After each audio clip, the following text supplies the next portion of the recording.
Wow.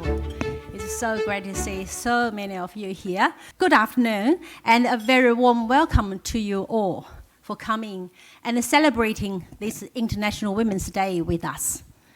A joint event between Korean Women National Network and Netherlands Chamber of Commerce Australia. Thank you for taking your valuable time to celebrate and meet and connect with us. I would like to begin by acknowledging the traditional owner of land on which we meet today, and I would like to pay my respects to their elders, past, present, and emerging. I'm very fortunate to work with two amazing women. Karen. Karen is the president of Koeing. Karen is over there in that beautiful traditional Korean outfits. And as well as Helena from NCCA, the president of NCCA. We are extremely grateful to see so many familiar faces. And also I would like to acknowledge the presence of a number of distinguished guests here today. Karen Sobos, founding director of Australia Business Growth Fund. She was the first female president of Victorian Chamber of Commerce and Industry in 171 years history. Thank you. And Diana Abruzzi, chairman of International Women's Federation of Commerce and Industry. Valeria Mosley, president of Women Chiefs of Enterprises International. And AABWA Advisory Group, Honorable University Fellow Guoshen Chen, Dr. Pamela Williams, and president of ProBus Club. Susan Jing, founder of Executive Wealth Circle. And Karen Wang, director of Business Circle. Christine Wang, president of Jiangsu Association. Rebecca Wu, president of Executive Wealth Circle. And Yu Yongjie, Langyi Lianmeng president. Thank you. I can see so many new faces here. For those of you who are new to our association, I would like to share an overview with you of our association's purpose and vision. AABWA is a place where Australian Asian business and professional women are connected, inspired, and empowered to realize their talents and full potential that is aligned with their passion and life purpose. Our vision is leadership, success, and contribution. I'm so proud of each of our members for what you have achieved in your career, and most importantly, what you have contributed to this country and making positive impact in the society we are living. I hope we can all take a moment sometime today to reflect on the value of both culture diversity and gender equality in our lives and in our communities. By coming together in unity and harmony, we can build a better and a more inclusive world for all. This is a joint event between our organizations, are a great platform for people with different or shared experiences to connect, learn, perhaps share stories on finding your sense of belonging in Australia. Okay, now it's time for you all to enjoy delicious high tea and get to know those beautiful ladies and some gentlemen around you at your table. Enjoy. Thank you.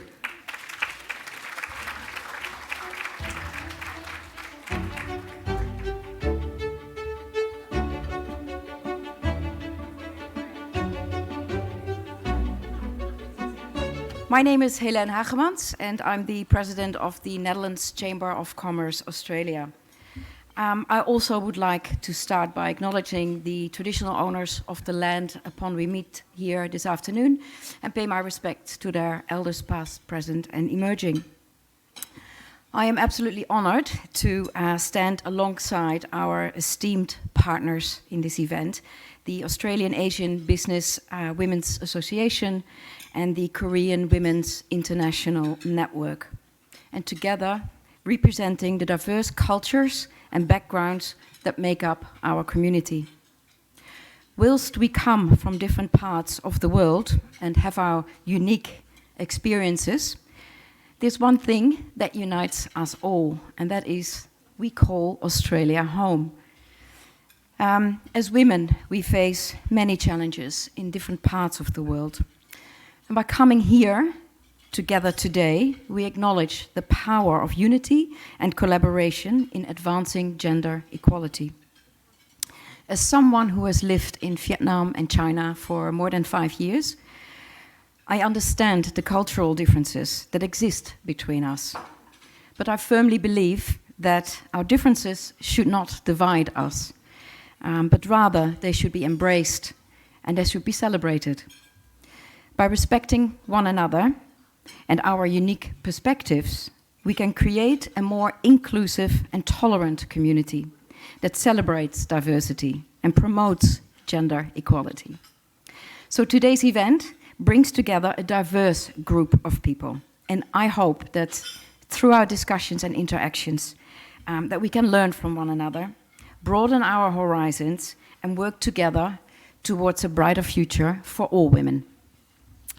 Now, I have got the absolute pleasure in introducing you to two extraordinary musicians, Ye-Shin Choi and Kevin Suerman, or together known as the Oryx Duo. Ye-Shin Choi is a Korean cellist, and Indonesian pianist Kevin Suerman started collaborating back in 2017 when they were both postgraduate students at the prestigious Royal Academy of Music in London.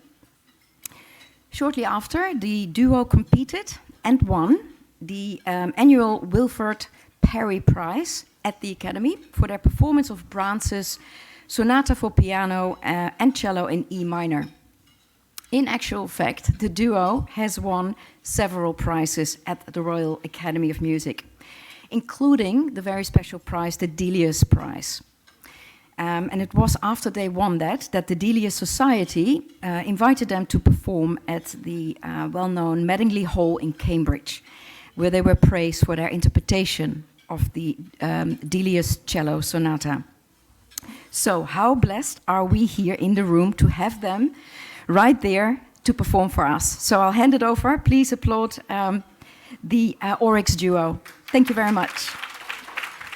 Hi, I just wanted to say thank you so much for having us here. It's a great honor and pleasure for both me and Kevin. And I just wanted to thank Karen and Cohen for inviting us to play at this very special event. We will be playing Chopin's Polonaise Brillante for cello and piano. We hope you enjoy. Thank you.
by the Minister of Gender Equality by the South Korean government. COEN was created with a vision to support and empower the diaspora of hardworking Korean women across the globe. By fostering connections and providing resources, we strive to create a strong, united community that celebrates the achievements of Korean women and amplifies their voices around the world. As I stand before you today, I'm proud to wear a traditional Korean hanbok created by one of our talented COEN members, Sun Young Lee. Could you stand up, Sun Young Lee? And she has a stunning hanbok display which can be viewed at the back of the room here, showcasing the artistry and cultural significance of these garments, which are a symbol of our heritage. I'll just show you. Ta-da! Thank you, Sun Young.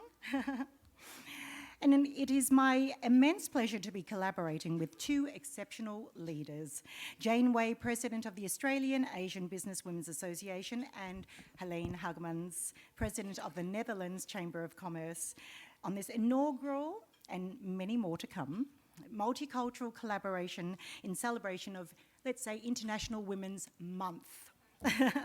year. Today we are truly honoured to welcome a remarkable woman as our special guest speaker, Ms. Karen Sobels, dressed in beautiful blue. Karen has made history as the past president of the Victorian Chamber of Commerce and Industry, becoming the first female president in the 171-year history. And a staunch advocate for women in business, Karen is a founding chamber champion of change and is passionate about the role of women in the economy. Go, Karen. Karen serves on the board of the Australian Chamber of Commerce and Industry, where she chairs the Economics and Industry Committee and is founding director of the Australian Business Growth Fund and director of Risk Info. Her achievements in academia are Bachelor of Arts and Master of Commercial Law, and she is a fellow of both the Australian Institute of Company Directors and the Governance Institute of Australia. Today, Karen will share her insights on the official campaign theme of International Women's Day 2023, Embrace Equity. This is the sign, Embrace Equity, and in the context of Australia's key to success. Ladies and gentlemen, please join me in giving a warm and enthusiastic round of applause to Ms. Karen Sobels.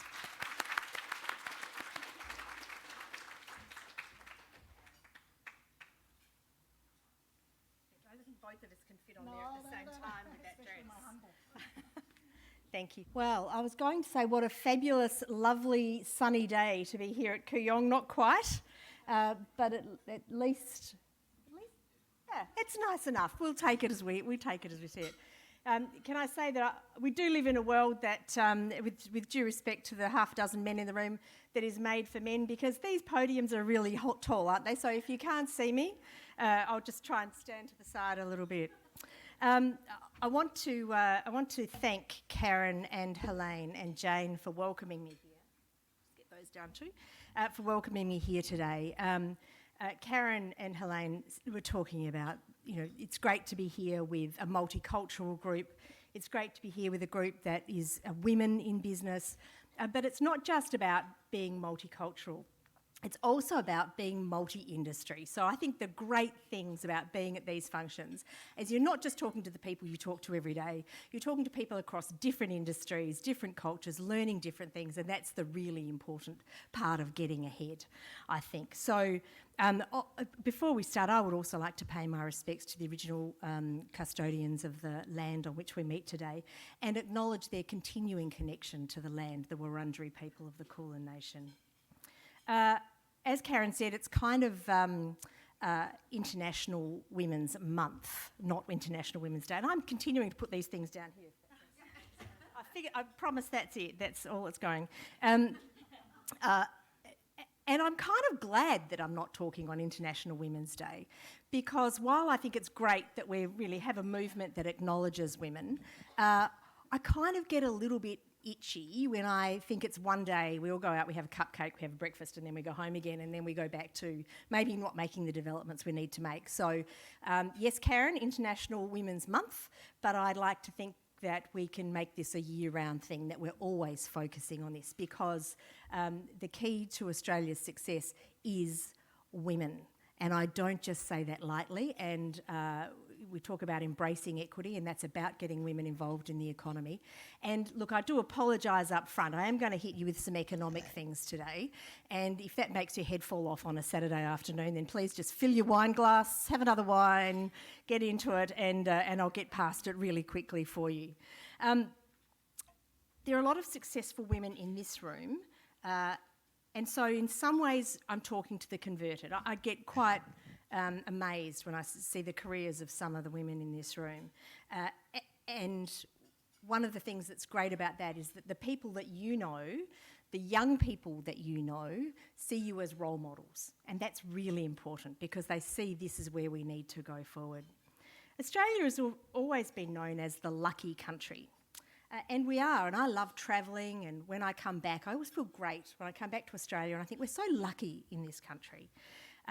It's a clean country, it's a safe country, we have generally a really high level of prosperity in this country, we have a democratic government, albeit sometimes it seems to sort of fall over, and we go to elections. On election day you don't have to fight your way to a polling booth except past the sausages, and you get to have a sausage, and you get to buy a cake from the charity stall, and you get to cast your vote, and you go home again, and it's great, and then we go on for another 3 or 4 years. So, you know, it's a really great country to live in, but I don't want to say our luck's running out, but I think we have to stop relying on luck and be very purposeful about how we drive our economy going forward for our long-term future. And I'm not talking about what the politicians talk about, the forward estimates. Does anyone know what forward estimates means? Put your hand up. No one? Great, neither does anybody else. Forward estimates, when they talk about it in the budget, and over the next sort of 5 weeks, you'll hear the word forward estimates repeatedly, and they talk about 4 years. So when governments put our budgets together, they talk about 4-year periods, and they may or may not meet what they say they're going to do in the 4-year periods. But as a country, we need to think long-term, not 4-year periods. Oh, I've got to start singing. You don't want me to sing, because I've got to say, Karen Kim's events have the best music. I'm not it. And so we need to look at an approach based on facts and what we need to do going forward, not on emotions. And I will give you a little bit of data today, so I'm sorry if I bombard you with the data, but as I say, just go for the wine and that will keep you going. So what exactly is our challenge? Hands up in the room if you have in the last year had any difficulty finding staff. Yep, probably everybody. And we were just talking about that over at this table over here. Warren Buffett, one of the world's great investors, has a saying, and it does sort of set your mind a little bit in a strange place, but he says, it's only when the tide goes out that you find out who's been swimming naked. So think about that for a moment. Or not, as the case may be. Australia's been swimming naked in our labour force. Australia's workforce has not been just hit by COVID. Our workforce has been in decline since the 1970s, and this is backed up by data. There's a great report, not just in the ABS, but by a Treasury Department that writes a report called the Intergenerational Report. And it's been doing it for a long time. And it looks at all the demographics of Australia. And so let me tell you this. When I left school, which was a long time ago, but you know, let's say 40 years ago, back in 1980, Australia had 7.3 people working for every person not of working age.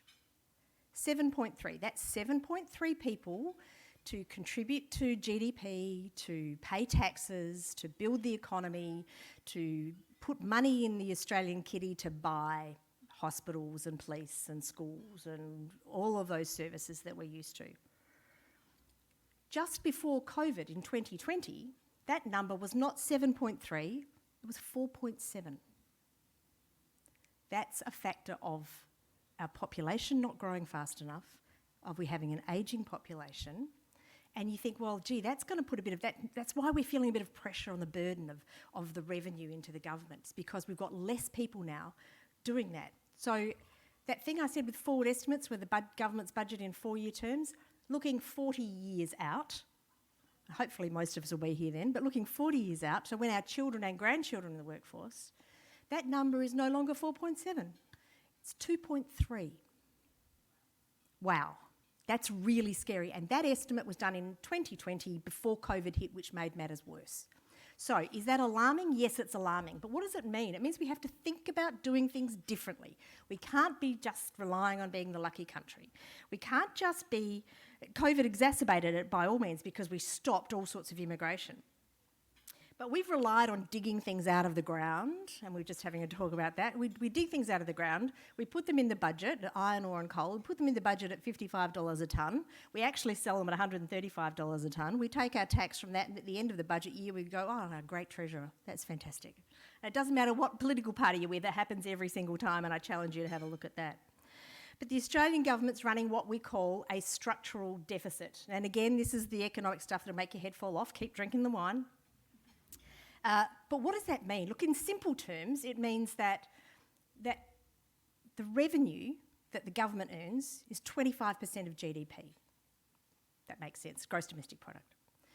The expenditure the government's spending is 27% of GDP. Now, it doesn't take a rocket science to work out that we're spending 2% more than we're getting in.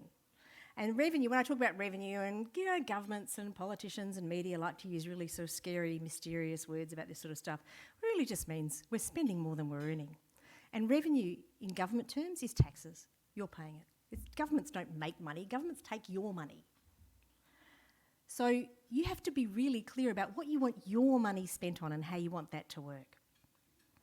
So conversely, at the same time, we've got things like NDIS, we've got NDIS, pensions, social security payments, defence, all are growing hugely. NDIS is going to cost more than Medicare in the next 10 years. So how are we going to balance that up when we haven't got enough people to pay taxes? And this is where embracing equity becomes really key. It's not just we want women to be equal. Women are key to this country. We have to be involved in the workforce. We have to be supporting women to run businesses, open businesses, participate in the workforce, and stay in the workforce if we're going to purposefully drive the country's economy. It's not a wish, it's not a nice to have. We must do it. It's not a cupcake on one day of the year. So I hope you just kind of see where I'm going with this. Australian women participate in the workforce less than most other countries. We are behind the ball in comparison to the UK, Canada, and New Zealand. And nobody likes to be beaten by New Zealand, so come on, let's raise our game.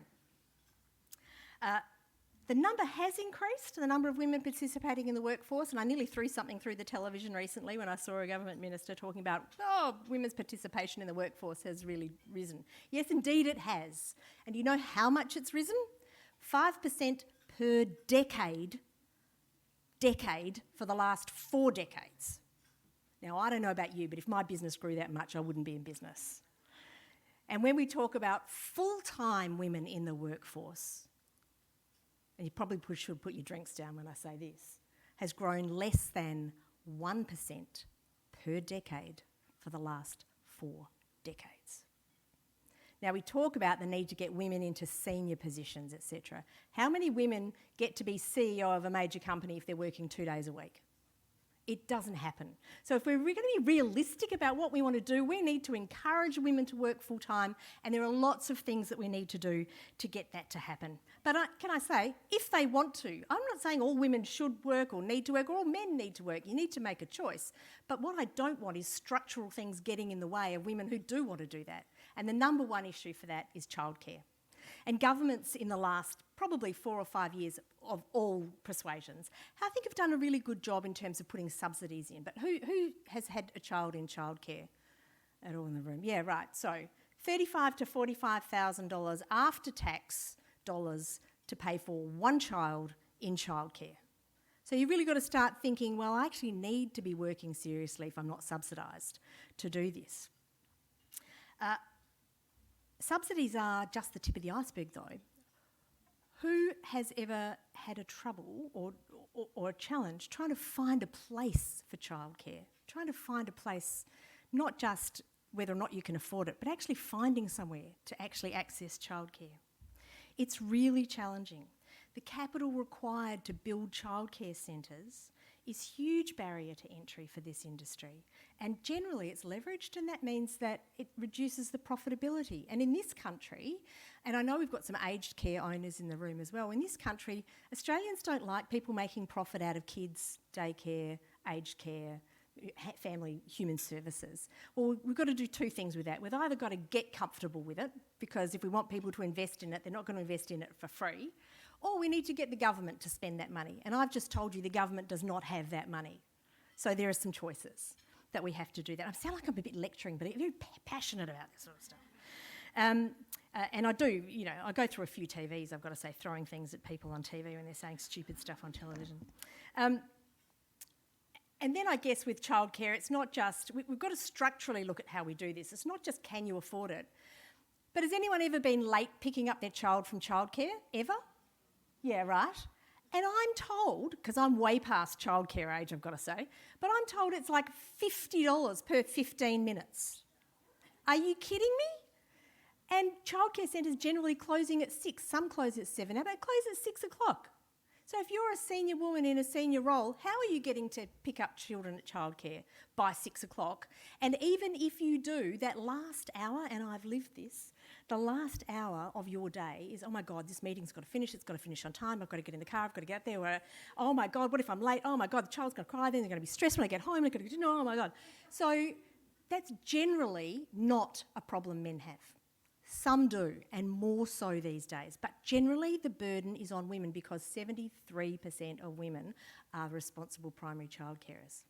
So that's why it is a women's issue. So the structure of childcare, and by the way, don't you dare work on a weekend, because there's no childcare on a weekend, they're all shut. And if you're a childcare centre owner in the room, you'll know that you can't get staff to do that. So it's a big structural issue that we really seriously have to look at. And it's very easy for governments to just say, well, let's put a subsidy on that, let's put a subsidy on that. Money stops being the issue. It's a structural issue.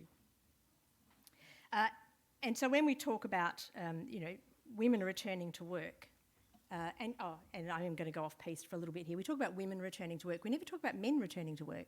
Why is that? Because 92% of people who take parental leave are women. So women end up with less superannuation. They have career breaks. Their career progression is halted, all because it's women who are taking it. There's nothing stopping men taking parental leave.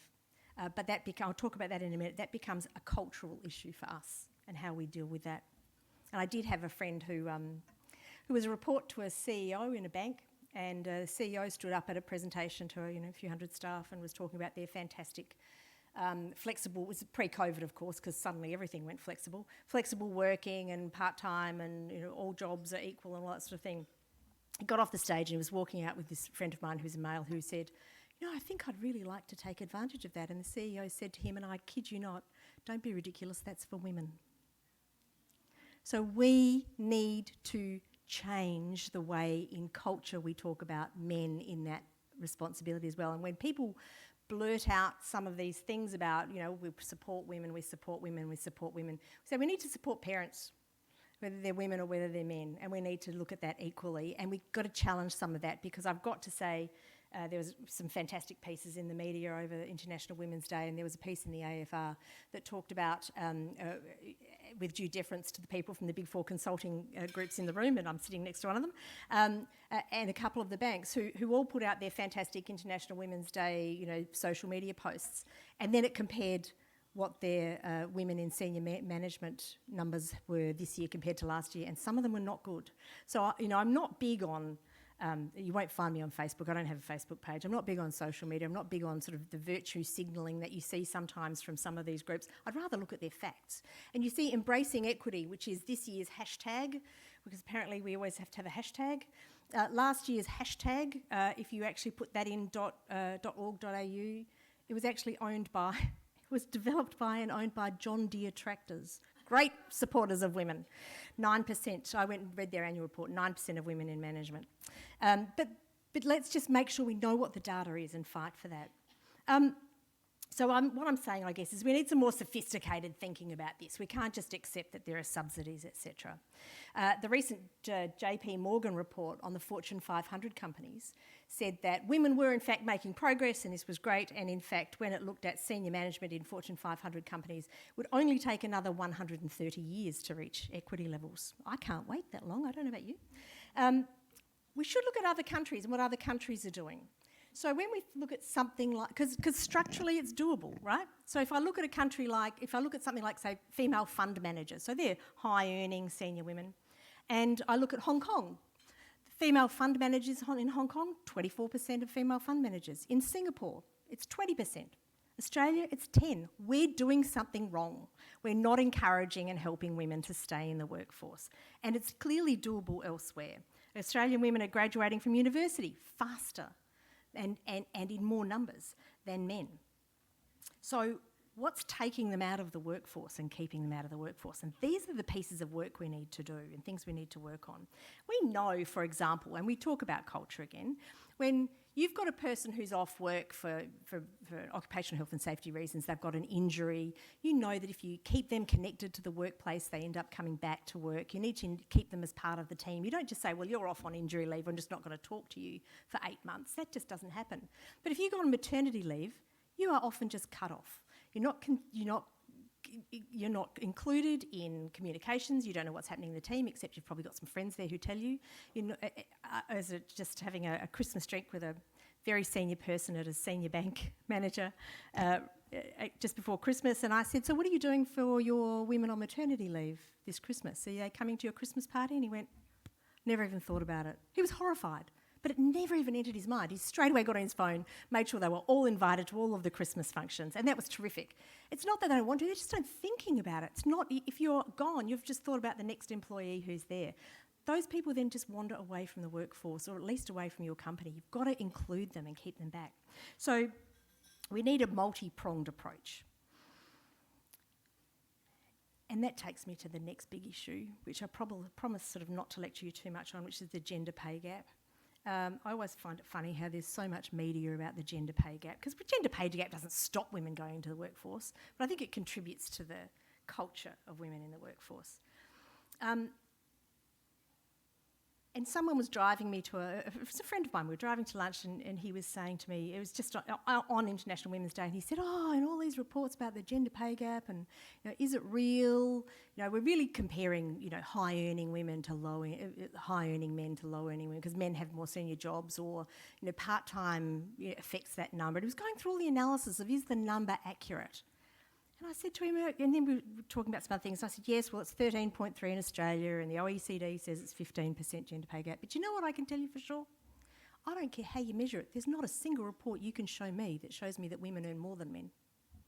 So I don't care how you measure it. It's not good enough. And the minister stood up and said, with a smile on their face, last year it was 13.9, we're getting it down, it's 13.3. We're making progress. Women the gender gap is going. Can you imagine if you change the word women? And by the way, if you ever find that someone says something and you go, was that sexist or not? Change the word woman for gay or dark-skinned or some other group and see if it feels right then. Can you imagine the minister standing up and saying, we're so proud because gay people only get paid 13% less? Oh my God, that's ridiculous, right? It's just stupid. It wouldn't fly. But it seems to be okay when we say women earn 13% less. No, and can I tell you that that's on base wages. When you add bonuses, it jumps another 2% because men get bigger bonuses than women. So I tell you, I get a bit passionate about this. I gotta say, my friend was pretty quiet in the car after that. So my question to you is, in your organisations, whether you own the company, whether you work for a company, whether you work for a big company, do you know what the gap is in your company? Have you asked why? And do you know if you're above or below that number? Do you know if you're actually affected by that? I won't do it up here. I'll tell you offline if you want to later about a funny story I had when I actually asked the question. I got a great pay rise. With the current fight for talent and the current fight for labour, there's never been a better time to ask those questions in your own workplace. You will find generally when you ask the question that 99% of the men in your workplace will agree with you and support you. They're not driving it, they're just not thinking about it. They'll support you. I don't find anyone fighting back, ever. Ever. They're all a bit perplexed about how to fix it, but I find that men want this to happen as much as women. We're not on our own here. We just need to help people along the way. And I think the last issue for me really is about culture, with women performing most of the unpaid care work in the home, and that's about 76%. There are cultural pressures on us, and as I already talked about, the pressures that we sometimes put on ourselves, probably more than others, that we go, I don't want people to think this of me, I'll work harder, I'll stay longer, I'm stressed because I've got to do these sorts of things. But how do women balance those responsibilities and climb the ladder at the same time? And men have family responsibilities too, and I've got to say, my husband absolutely carried the bulk of my workload at home, probably for the second half of my children's schooling life. So, and I know that and I see that with my friends, but generally when you talk about the numbers in the country, you can't just look at your own experience. And I suspect with lots of successful women in this room, you also have supportive home environments generally, probably, but it just is not what we find generally around the country, because the facts are there. The Workplace Gender Equity Agency says that women going to senior roles remains slow, and I think that's probably the understatement of the year. Women, it's hard, as I said before, to get into really senior positions if you're working part-time. There's more and more of it, but it's hard. But it means that in senior ranks, and these are Gender Equity Agency numbers, in senior executive positions, and now it has grown. There's only about 30% of that senior executive pool is now women. What that means is when you're looking for a CEO, the pool of people you have to choose from is twice as many men as women. So we've got to change the pipeline. We've got to get more women going through the system, staying at work full time and getting into senior roles, so that then when we look at CEOs, we've got a bigger pool to choose from. It's a numbers game. Keeping women in the workforce is essential, and it's got to be generational change. We can no longer accept 1% per decade increases. It's not good enough. We can, but you know what? If we do that, we've got to be prepared for our standard of living to drop remarkably. I've heard people say too that COVID's changed the playing field because now we can all work remotely, we can all work online, this is fantastic. That's not helpful if you're actually in aged care and you have to change somebody's bed linen. You can't do that on Zoom. It's got a surprise. If you're going to be supervising people, teaching them how to do a surgery, you can't do that online. There are lots of things you can't do online. So we need to restart our brains thinking, what does this mean? There's some current research, by the way, that says that those people who are going back into work now are getting more opportunities, getting more promotions, and getting a better work outcome for themselves. They're getting involved in projects, they're progressing faster. That's early research, but let's watch that space, because if people continue to say, I can just work from home, you can, but it's the human connection that's really making the difference if you want to progress. Who are we going to look to fix the situation? Well, clearly I think the people in this room to start with, but the Productivity Commission says that if we don't start fixing this problem, we've had a productivity decline since 1960 and it's only been growing. If we only don't grow our productivity more than 1.5% this year, and every time I mention Productivity Commission, you're allowed to have another glass of wine, by the way, then we won't be able to reduce our government debt at all. So as you probably know, most of the productivity increases in the country, they don't come from government, they come from private enterprise. We certainly want governments to spend less, but it's the people in this room, it's private enterprise who need to actually build up that productivity. And 90% of businesses in Australia are small businesses. So we're not looking to the Deloittes or to the banks to do this. We're looking to people like you, people in this room, who don't have big HR departments and find it a bit more challenging to do some of these things. But I always find too, and I do a lot of work with small businesses, you can be far more creative. You can find ways of doing things that help everybody stay more connected. And I was just saying at the table, I have a business in New Zealand, a business in Australia. I was looking for a journalist in Sydney, couldn't find one. I was looking for one in New Zealand at the same time. Found 2 great candidates, so I employed both in New Zealand, and one of them did the Australian job. It was just as easy. So there's lots of those flexible things that you can do. I've got to say, it did make my tax accountant's head fall off, but that's another story. But we need to make sure that we can get more women, because these are people who are here now. Migration is one thing, and you'll find over the budget cycle, we'll be talking more about migration. We need to increase migration. We need to make it easier and cheaper migration. We know that's really challenging. We need to train up more people, so there'll be more investment that will come in the budget, I think you'll see, in training. But we have women now who want to go back to work, who structurally find it really difficult. We can get them back to work. We can make this happen. These days, we tend to look for quick answers, and as I've already gone on endlessly about childcare subsidies. But the solution is complex. It's about childcare subsidies. It's about the structure of the childcare industry. It's about gender pay gaps and making sure we fix that. It's about things like start and finish times for meetings. So it's about not making sure your meetings go till 6 o'clock or start at 7 o'clock, or taking into account that people are zooming in from other states, etc.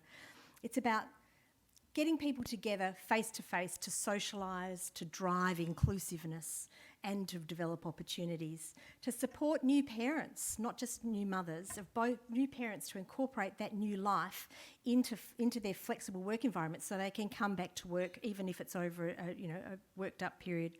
And to make sure we don't have a one-size-fits-all approach. And yes, the industrial laws need to come along that journey with us, because sometimes that's a little hard. But tailor work to individual circumstances. And I think you'll find that works for men as well as women, not just women. So I think the women in this room are already a great example that women working and women achieving is normal. And I think the young people in your lives will see that. You are already great role models. We all need to be a part of the solution about thinking about things differently and not just accepting what we hear. And I'll leave you with this thought. You are the greatest influencer on your future. So my advice, ask for what you want. Don't wait to be offered it. And don't ask for anything less than you deserve. Thank you. Thank you so much, Karen. That was amazing. You've inspired us, and I'm sure we all feel your passion. And may I say that I love the way that your data is integrated in your speech, because otherwise, without data, it just sounds like us whinging, doesn't it? Yeah, right. But you can't refute the science. So like a big data number. is there for our backing. So we have some time for a few questions, if you don't mind. You're not flying off anywhere. No, I know you've just flown in. tomorrow. Tomorrow, and you've just flown in from Queensland. Thank you so much. Tell them that you just had to go to the airport, and then you had to. I was at the airport and the flight was delayed, and then they said, no, we're cancelling. It was midnight. Go back to a hotel. So I was going to Brisbane for a hotel for 4 hours before I came back to the airport again. And she's here. Amazing. Thank you so much for Amazing coming. what makeup will do. So please, if you could stand, and then just maybe mention your name and your company, and then please ask the question for Karen. And the lovely Speedy Rod will come to the rescue with the microphone. Question, Diane? Oh, Helene.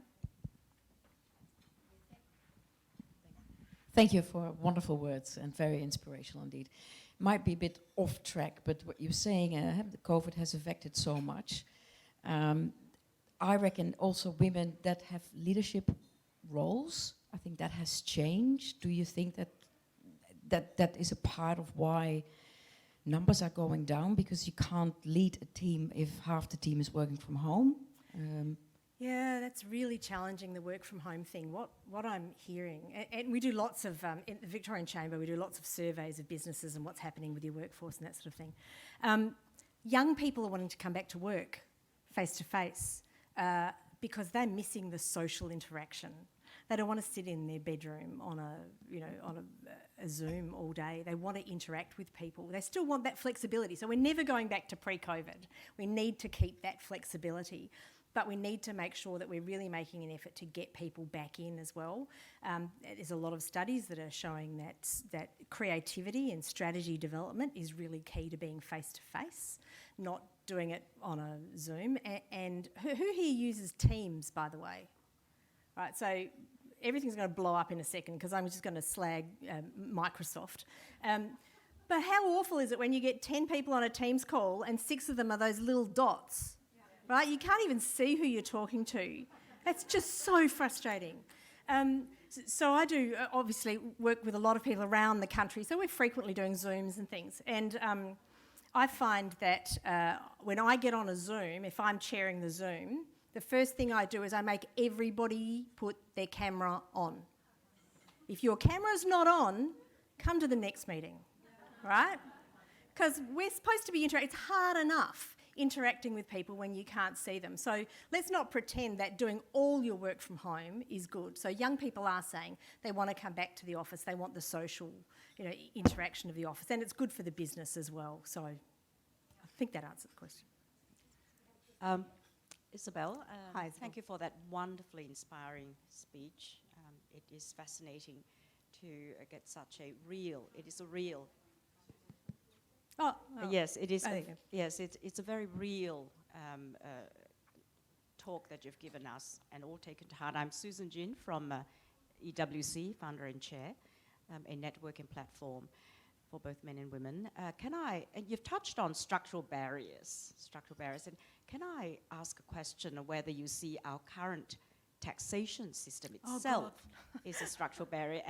And if so, could you highlight some examples of where things could be made a bit easier for us working women? Okay, how long have you got? And I know we've got a tax specialist in the room, so I'm really worried about this answer. And I'll say some of the things that I was saying to Mark earlier. So we want our climate policies and our climate activity in this country says we want to stop digging things up out of the ground because we don't want to affect, our carbon pricing, all that sort of stuff. That's great, but that cuts down our revenue to a great degree. So we need to be people talk about being the smart country. If we're going to be the smart country, that's great. The last federal budget from the last government introduced a thing called a patent box, which means if you invent something in this country, and I'm really simplifying this, so if the tax lawyer could please not jump on me. If you invent something in this country and you want to produce it in this country, that's great. As long as you keep the IP here, we'll only charge you 17%. Which means as that small idea grows into some great idea like Cochlear, like all of the great things that we've invented in this country, the black boxes, the rapid antigen tests here, which frankly went offshore for development because nobody could invest in it here. At the moment, you pay company tax on that. Under the patent box, you pay 17%. Great idea. Some other countries have a patent box which is 11%. So you battle for capital investment in that. This government now, coming up to the budget, because they're really stressed on the numbers, and you get that, you've got to find money from somewhere, they want to remove that. They may or may not. We'll wait and we'll see when the budget comes out. But they want to remove that. So if we're not going to encourage capital, and if you can't encourage capital to come into the country to be safe, because Australia's a safe financial country to be in, if you're not going to encourage capital to come in here and invest in these sorts of things and startups and all that sort of stuff, it's going to go somewhere else. Australia's a bit arrogant like that. We think that we are the centre of the world and we're comfortable and we're lucky and we go to elections and we get our sausage and our cake and we're good. But that's not coming in. And what that means is if the capital doesn't come in, the people don't come in. Right? So where are we going to be encouraging these great minds, not just to come in from other countries, but the great minds we've got here to stay? I know a cancer researcher who's now got 2 labs at Peter Mac and Monash. He had to be enticed back here by a philanthropist because America paid him to leave here and go over there to work because they wanted his brain. We don't do that here in Australia. We don't do it nearly enough. We say we want to be the lucky country. Looking 40 years out, we need to not rely on natural resources as much, but we're not doing enough to really... Well, first of all, we charge huge amounts of money for tertiary education if you're an Australian citizen, and the HECS cliff that a lot of people fall off is a real problem. So we charge too much for education. We then have high tax rates compared to other countries, so high personal tax rates compared to other countries. We have high company taxes compared to other countries, and partly that's a factor of that we want this great standard of living. We don't have enough people in the country to do that, right? We're a small country. We can't do that. So it's challenging, but we need to be more creative about it. And when we say we want to be the smart country, we need to do things that prove we're going to be the smart country. Winston Churchill once said, and I'm really going to muck this up, but he said something like, I don't believe what people say, I believe what people do. I look at the behaviour is true. And if the behaviour is take away the patent box, charge too much in personal tax, don't support immigration or migration of people who are smart and want to come to this country, and we only give them a 2-year visa. Like, you can't even run a scientific experiment in 2 years. It's just not doable. Then we're not really serious about it. So, yeah, don't start me on tax. Yes. And then we might go over to... I'll Carrie first. Carrie? Yeah. Okay, thank you. This is Carrie. I'm from Monash University. I'm also a director with the Australian Asian Women's Business Association. Thank you so much for coming today. You talk about your position of power and influence, for example, being on the president of the Victorian Chamber of Commerce. We have a room of very successful men and women here who want to be change makers. Could you share with us a little bit insight of what boards publicly or committees people should be involving themselves on so that we can make change at all levels, not just in the government as a elected position, but knowing where we can put influence. Could you speak to a little bit of that? Yeah, it's not just about being on boards, I think.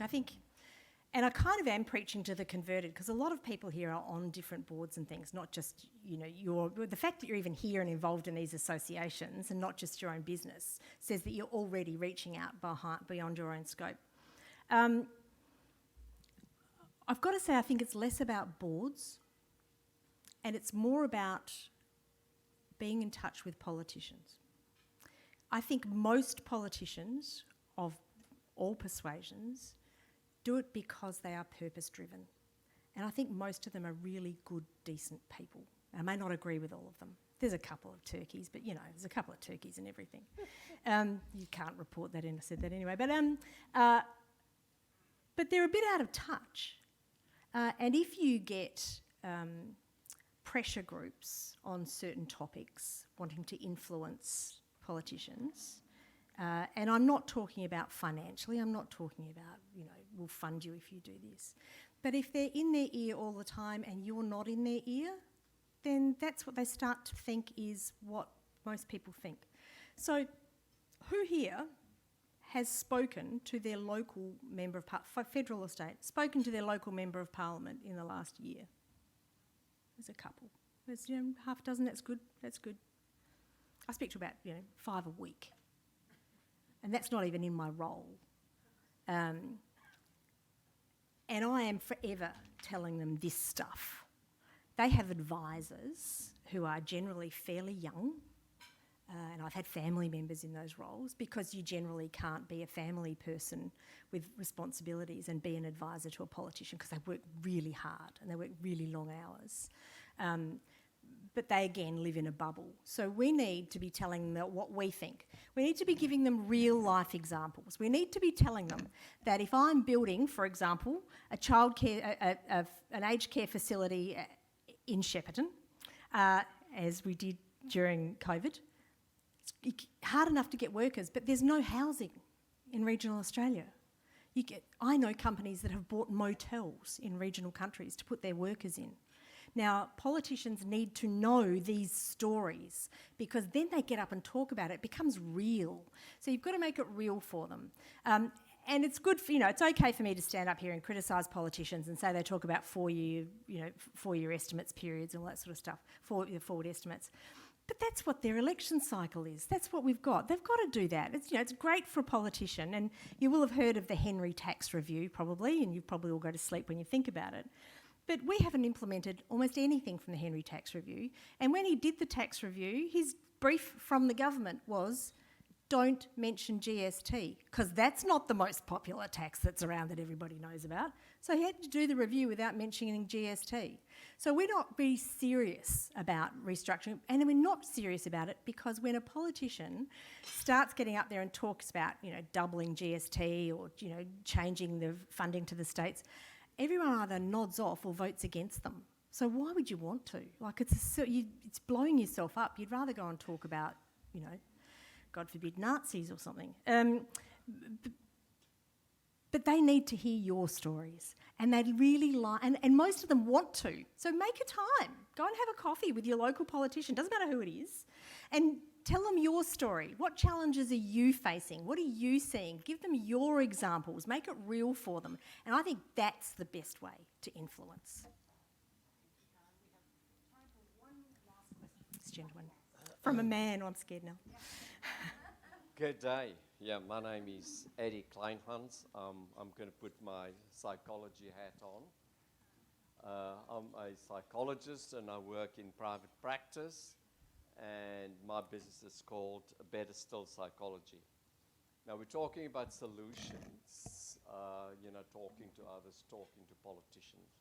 My question is, let's go to the foundation of how these beliefs develop.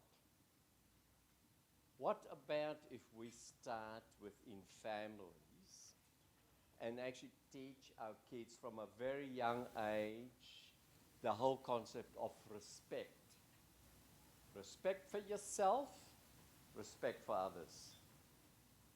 I would just like to get your view about that, because I deal with a lot. I've done a lot of developmental stuff, and I just know that if the foundation is not right, these people later in life make wrong decisions.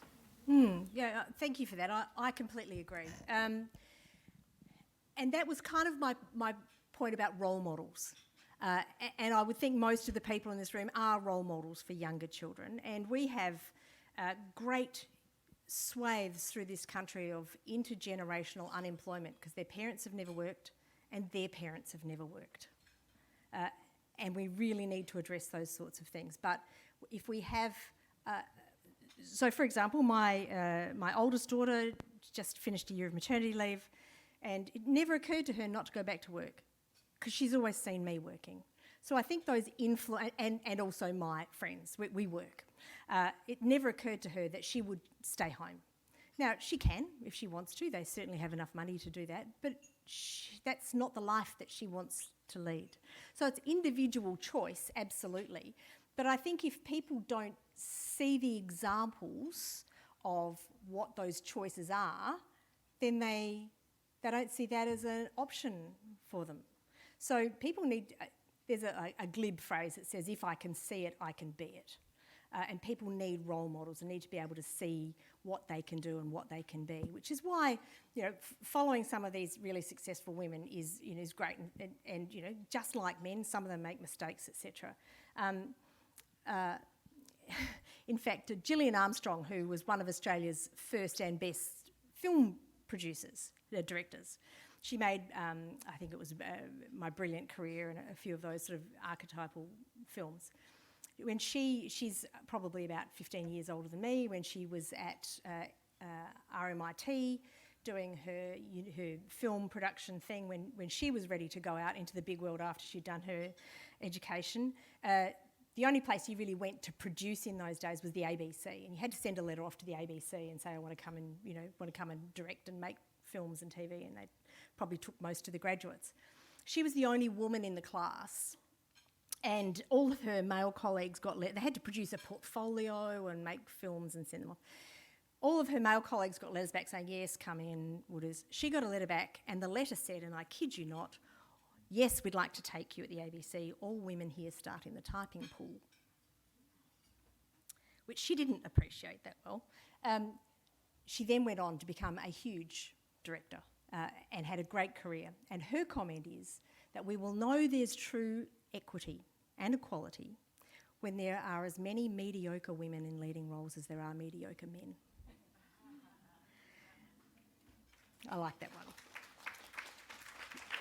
So she didn't have any role models. When she was growing up, she didn't think she could do this because there weren't any female producers, and now they're everywhere, and it's great. So I think it's up to all of us, and we're already doing it, but we need to encourage other people to be role models and to, you know, to speak at things like this and to say this is doable.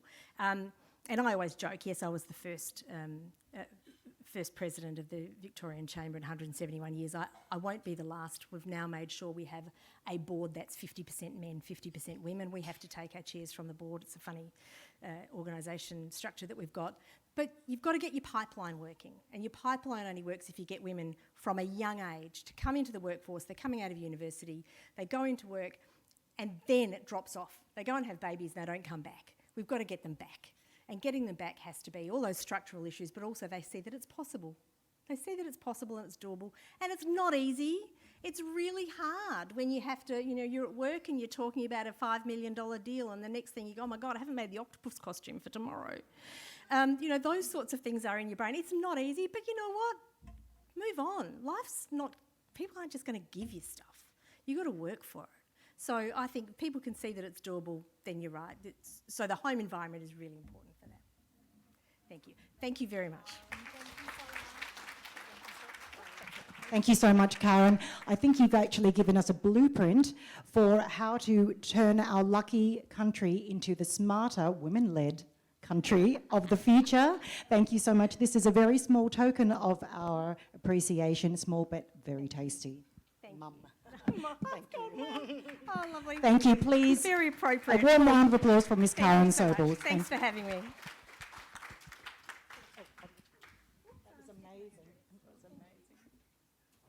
Wow, a lot to digest. I feel like I've just done a mini MBA just in that last process. Thank you so much. Now comes the fun part, the lucky raffle. You may or may not know that today's raffle tickets go towards the Tokens of Life in Uganda. Friends of mine from Uganda, they are an amazing charitable organisation which raises funds for the education of girls and women, which is so, so important in building their nation. One of our sponsors today, who happens to be my Vice President of Cohen, Choi Sikich, she has kindly donated 2 raffle tickets to everyone here, and also $500 to the Tokens of Life. So we've made a little check here, photo opportunity. So $500 from iFinance Victoria. Would you like to say a little something about iFinance? Thank you. Thank you so much for giving me opportunity to contribute something to this amazing charity. So, you know, feel privileged to assist the organization and the children, women's giving further education. Let me introduce myself. I'm a vice president of Cohen, assisting Karen, and we actually try to network with other women in business. And also, I'm a director of iFinance, and I run my business since 2014, and we can assist you with any financial requirements if you like to. So if you want to come and talk to me, we can. Sorry. And now, what I like to do, so we're gonna show you the video from Uganda Charity and what we can actually help. Hello world. Hello world. Today, Tokens of Life Uganda and Music for Life Africa are joining their voices to thank you all, the women, for the work that you're doing in supporting each other. I would like to wish everyone in Australia a happy International Women's Day. Education is the most important pathway to improve on lives and equity between gender, region, and the world. And you know what? Women move the world. It's so great through technology and friendship. We can connect and share experiences. We believe we have to thank the Australian Asian Business Women's Association, the Netherlands Chamber of Commerce, the Korean Women's Network, and the Hello Music World. Network for supporting us and our work in giving girls and women especially an opportunity to attend schools. We would love to share a song in thanks. And in conclusion, women play a big role in the entire universe. They bring hope to the world. Happy Women's Day!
You.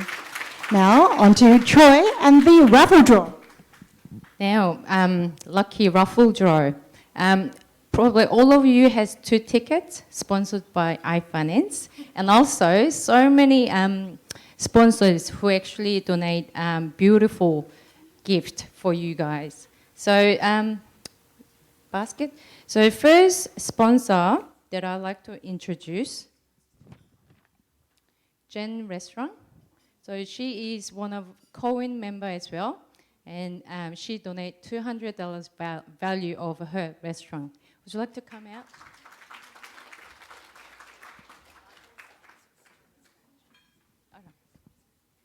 And also, I'd like to invite La Maxime, Jacqueline Q, and she also donated 10 gift voucher, pouch. And also, Lapo Medispa, Sue Lee, and she donate voucher value of $350, and you can reborn once you've seen her. And also, Laya Tahani, and she's my beautiful Pilates instructor, and she donate about $160 voucher of her classes. Okay. So she's going to talk about 30 seconds about her business before we draw. Only 30 seconds. Hi, nice to meet you. My name is Sue Lee from Lapo Medispa, based in Melbourne. So basically, we specialize in face and body from head to toe skin rejuvenation, which basically means we can make you look as young as possible. You know, nowadays in beauty aesthetic industry, the technology is so amazing and so advanced. So please don't be afraid to upgrade, to enhance how you look.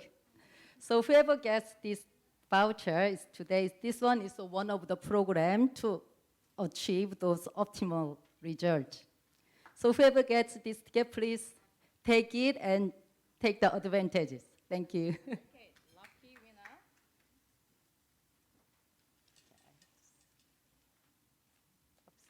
Oops, sorry. It's a D011. D11, D green 11. D green 11.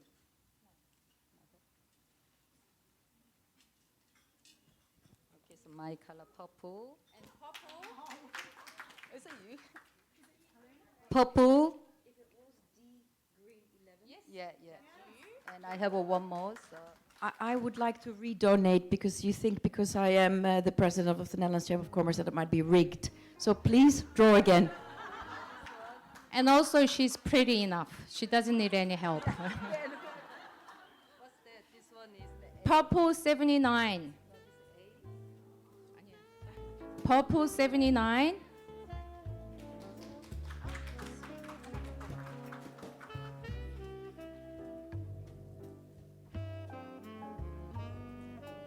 Another green D 17.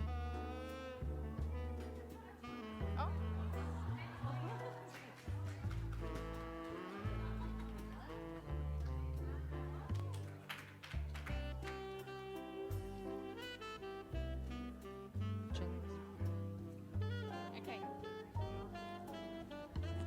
And Jen restaurant. Hi, my name is Chelsea. I'm from Korea. I studied in China. I'm learning Japanese restaurant in Australia. And my Japanese restaurant is just a 4-minute drive away from here to Hawthorne, opposite the Swinburne, next to the city council. And we have 3 function rooms for the small groups, so you can loudly laugh and talking in my restaurant.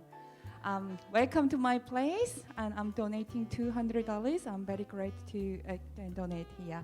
Thank you. Lucky winner is Purple 4. Purple 4.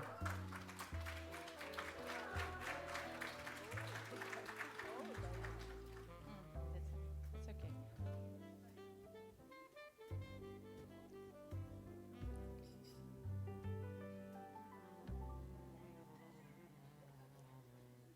Congratulations.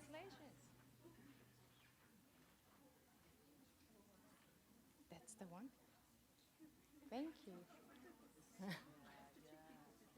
Oh, that's good. That's good. Next one, La Maxime. Jacqueline will talk about her business and she will draw 10 lucky people for gift pouch. Good evening, everyone. What an inspiring event here. Everyone enjoying every minute of it, I'm sure. My name is Jacqueline Koo, founder of La Maxime, pure luxury skincare. You know, everyone knows that Rome wasn't built overnight. This started about 15 years ago when I was about 50-something. And I couldn't help myself but notice how dull, aging skin I was. Thank you.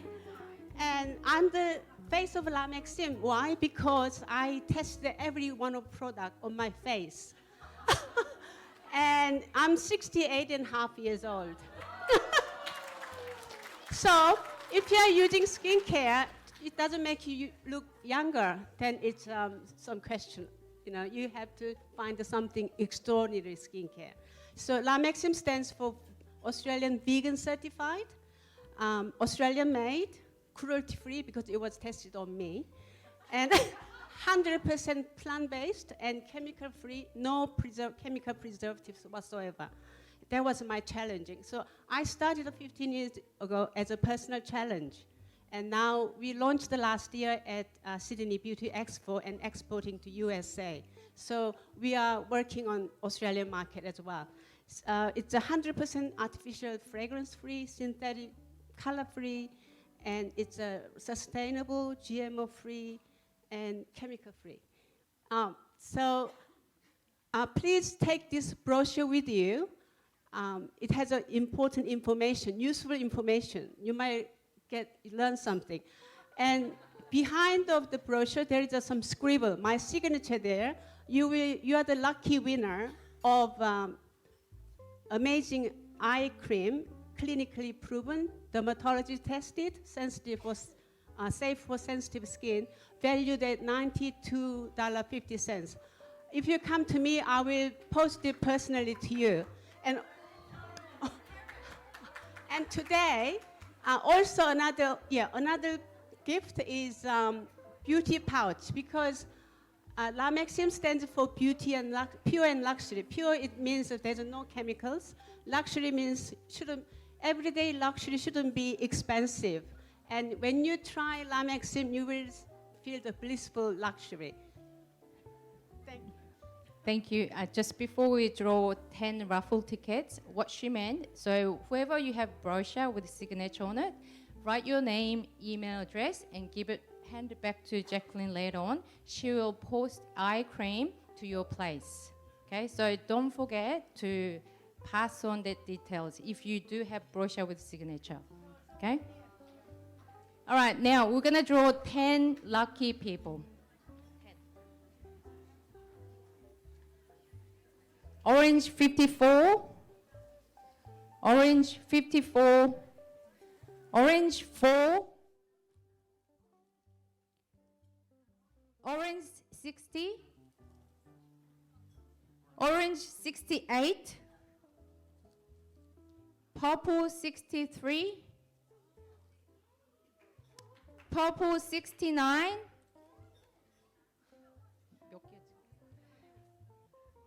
orange 56. Hang on. 2, 4, 6, 7. 3 more. Orange 75. Purple 70. Last one. Blue 10. All right, come and see us and we'll pass it on. Okay? The last sponsor. Oh, okay.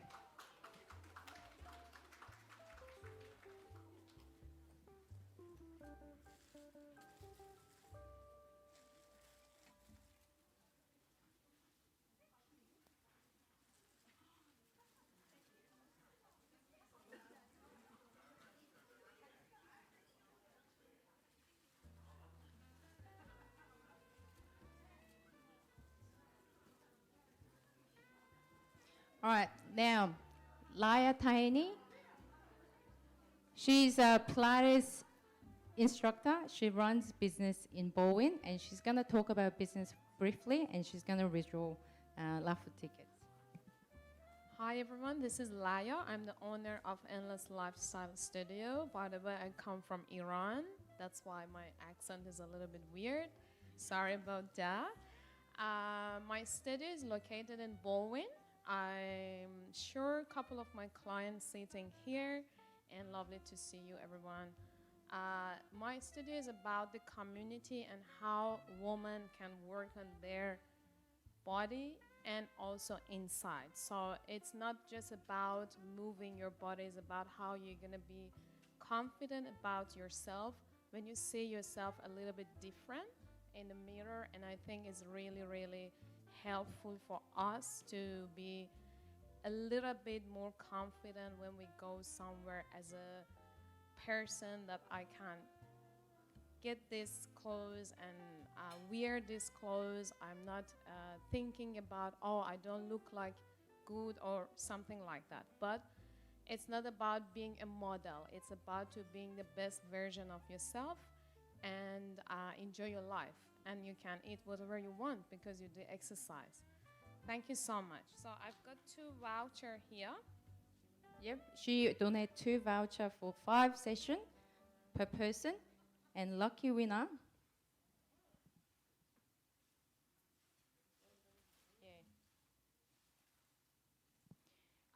Purple 34.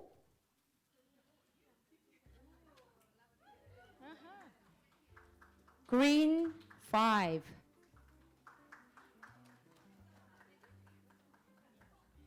Green 5. Green 5.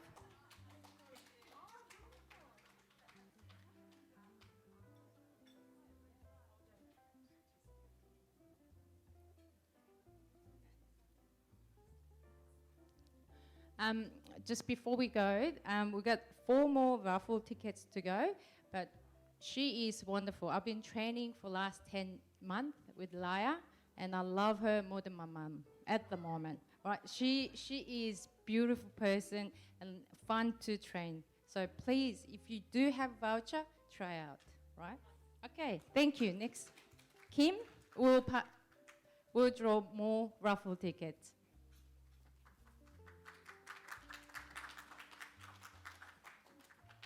Thank you.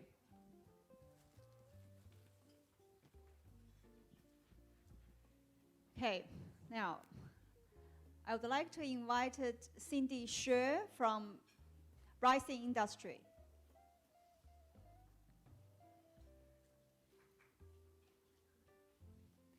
Yvonne Liu from Native Blessing, Australian. Vicky Amano from Amano Beauty. Vicky.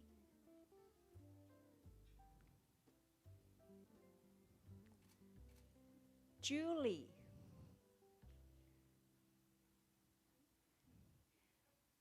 Yamei Jie. And Maple Pen. Okay. Now, I'm gonna go as a facilitator. Everybody, 1 minute, please. Start with Maple. Introduce your company. 那我就用中文说吧。我们那个酒庄呢是3大特点啊，一个呢它是澳洲10多年的红五星级的酒庄，第二个呢在全球大赛1800多家酒庄参赛当中获得南敦金奖的有16家，我们是其中一家，称为大师级别的酒。第三个，在澳大利亚前10名的希拉当中，我们排在第3，然后呢，奔富排在第4，中国人都想，另外一个呢，就是我们酒庄同时也是一个有机的，然后是澳洲最早用生物动力法来酿酒的一个酒庄。那也欢迎在座的朋友有机会来我们酒庄品酒，还有很棒的意大利披萨。谢谢大家。Excellent. I just quickly translate. I think they are one of top 16 out of 800 wineries, winning wineries in Australia, and also organic wineries, top 3 Shiraz in Australia. So basically, very proud of you. 另外，我今天带来的那个奖品是我们酒庄获得双金奖的一款酒。那么也是我们酒庄的一款明星酒，希望大家好运能拿到我们的奖项。谢谢。The raffle we join today's iconic wine from her winery, so hopefully you have good luck to give a taste. Hello， 我的名字叫亚梅，所以我的英文名字叫 Julie。我有一个 My Julie and Friends Talk Show， 亚梅有约。And today I'm going to do the news reporter for today's function. That's all. Thank you.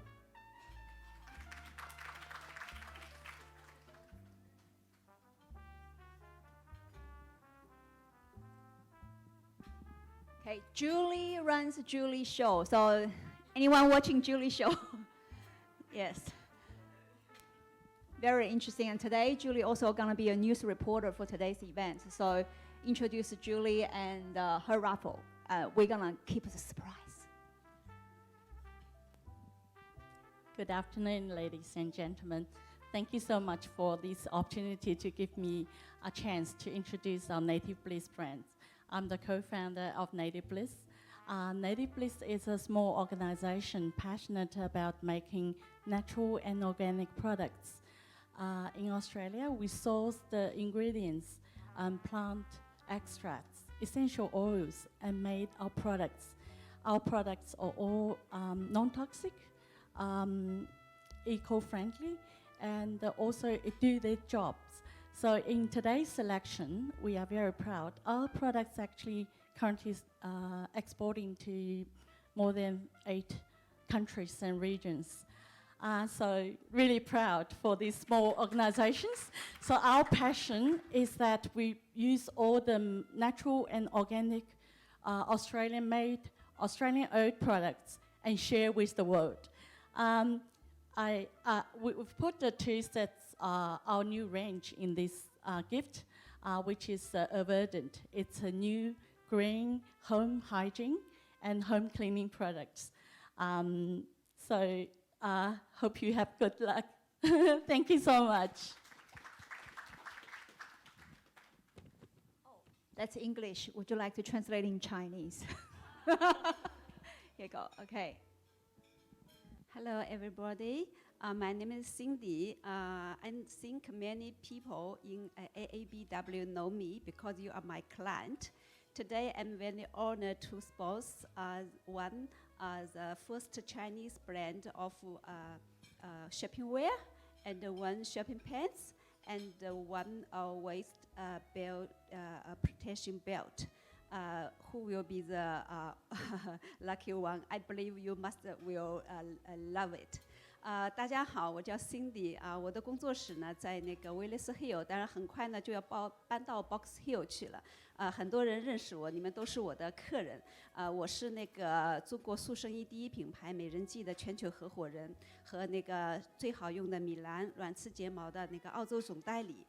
我的工作室呢有除了塑身衣以外，还有大家喜欢的美体美胸其他产品腰带文胸各种都有哈。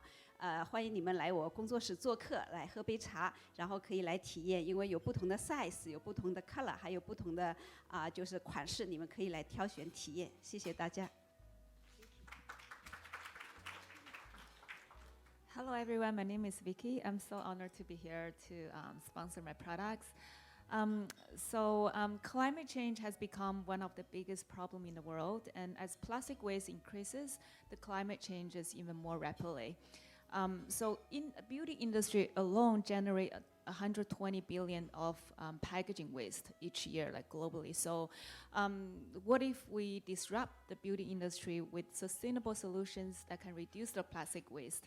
So Amano Beauty is introducing a luxury sustainable foaming body wash, and we offer a reusable bottle and a crystal body wash refill. So the refills can be resolved in the bottle filled with water, and you can purchase the bottle once and just refill it forever. So our also body wash crystal is all clean, natural, and vegan, cruelty-free, soap-free.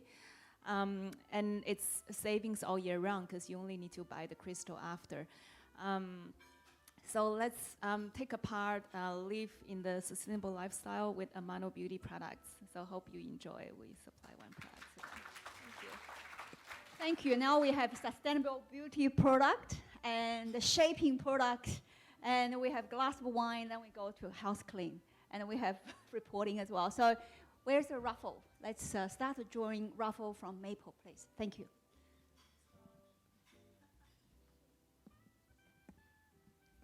Uh, 059.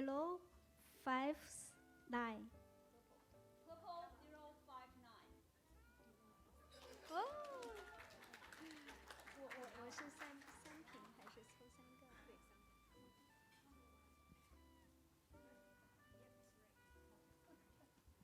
，Purple 12. Green 12. Oh. Purple 007. Purple A007. Oh. Okay.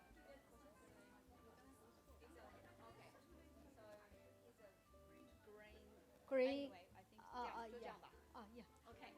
Congratulations. Yes. Congratulations. 好，那你 OK. Thank you. 要抓一起抓。We take a photo together after that. Yeah. Yes. 你有几个？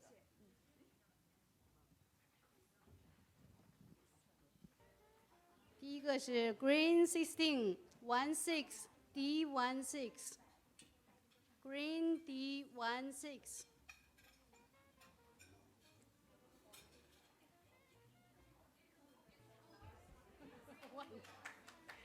Enough. I didn't get enough.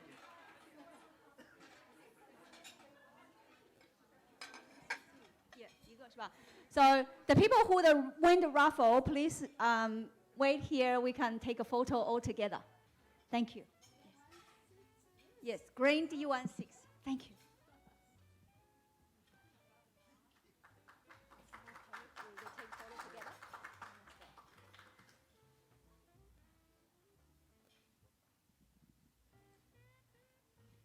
Purple 082.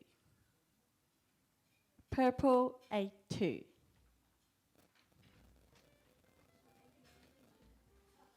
Oh, no, it's, yeah.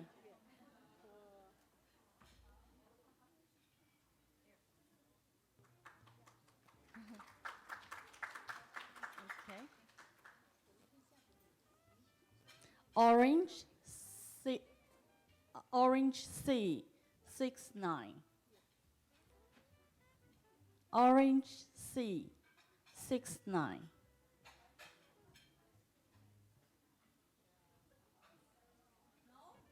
All right. Okay. Oh. Okay. Okay. Yeah. Okay. Thank you. Huh? Oh. C 是吧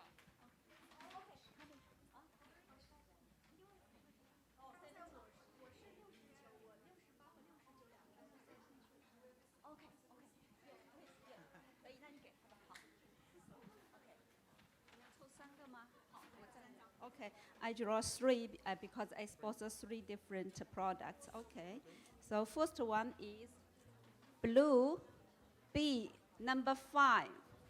Blue B number 5. Blue B number 5. Okay, the second one purple number 60. 60 purple. Purple 60. No? If no, yes. Oh, you again. Kelly is always with my products. She always with my product. You again. This time you choose another one. The third one is purple number 67. Purple 67.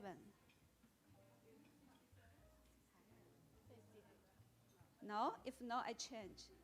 Okay? Hello, hello. Okay, the party nearly to the end now.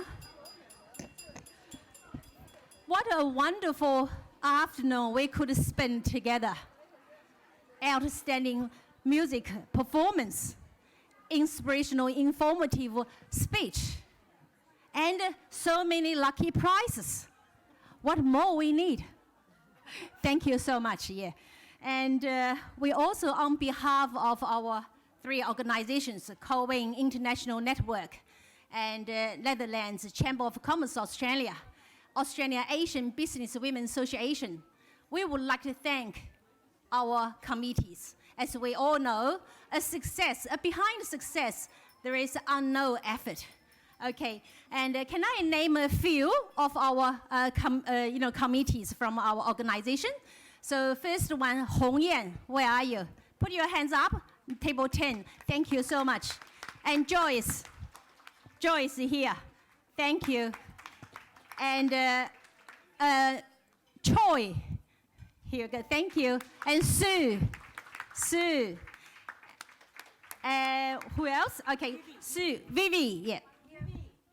Vivi and Rod and Stanley, Damien, Ting Ting, beautiful lady there, and William, and Yang Guang, Jade, and Carrie. Thank you so much. And of course, we would like to once again thank our sponsors for your generous support. Without you, we wouldn't have so much fun. And thank you, Kooyong Club, for offering us providing such a beautiful venue, make this event possible. And most importantly, we would like to thank you all for taking time out from your busy personal and business schedule and celebrate this important day with us. Thank you. So now, can I invite you all we go out to take a group photo, and we can remember this event all together. Thank you. Thanks very much.